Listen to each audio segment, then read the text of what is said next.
Trina, just at the outset about the style of that.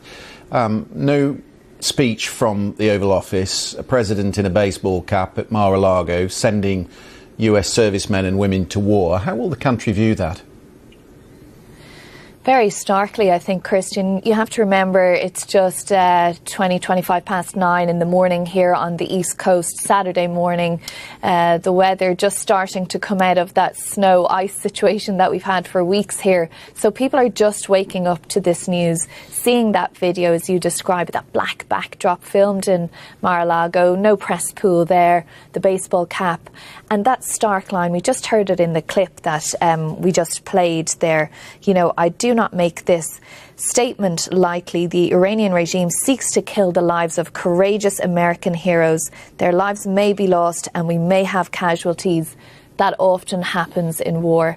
Hearing those words coming from a president who campaigned and even referenced in his inaugural address that he was putting an end to forever wars, that he wasn't going to put the US military in harm's way for wars on other continents, for fights in other borders, essentially. That's a really stark message to wake up to this morning.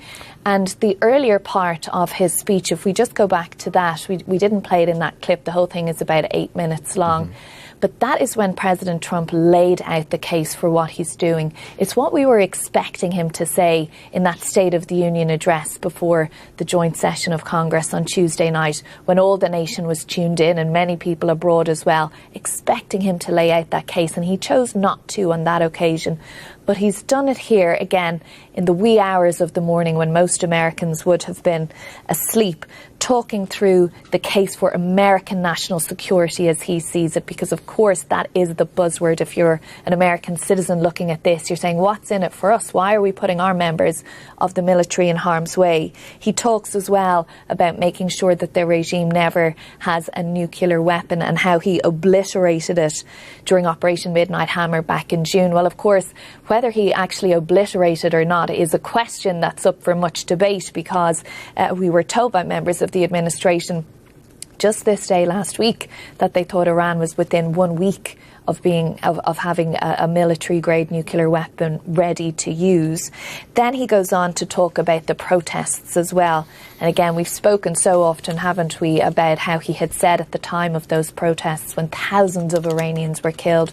We don't know for sure how many because we can't get accurate information from there. When he said help is on its way, and that help didn't turn up until this point. He is casting this action as part of that help that he described back then as well.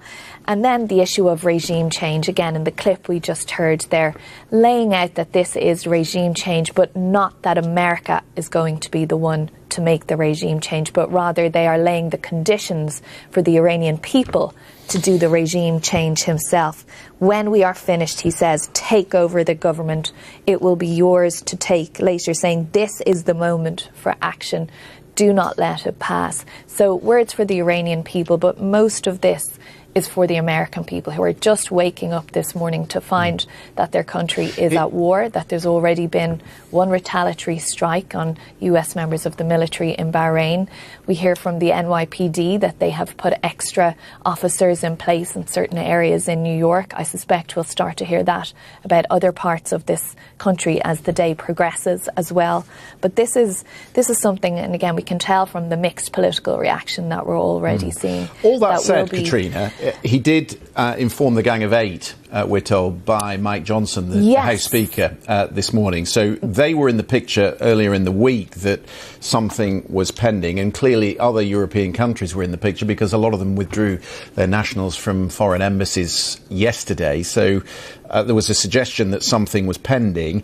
What about the case for the war? Because the United Nations Secretary General Antonio Guterres has just put this statement out. He said all member states must respect their obligations under international law, including the Charter of the United Nations. It clearly prohibits the threat of the use of force against the territorial integrity or political independence of any state. We need an immediate cessation. So he is saying that this is an illegal war. Donald Trump would say otherwise. And indeed, we're hearing from some members of the Security Council that they are trying to get an emergency meeting to be held in New York later today to discuss that exact thing. But if we think back to what happened in Venezuela, much international outcry about how that was a breach of international law.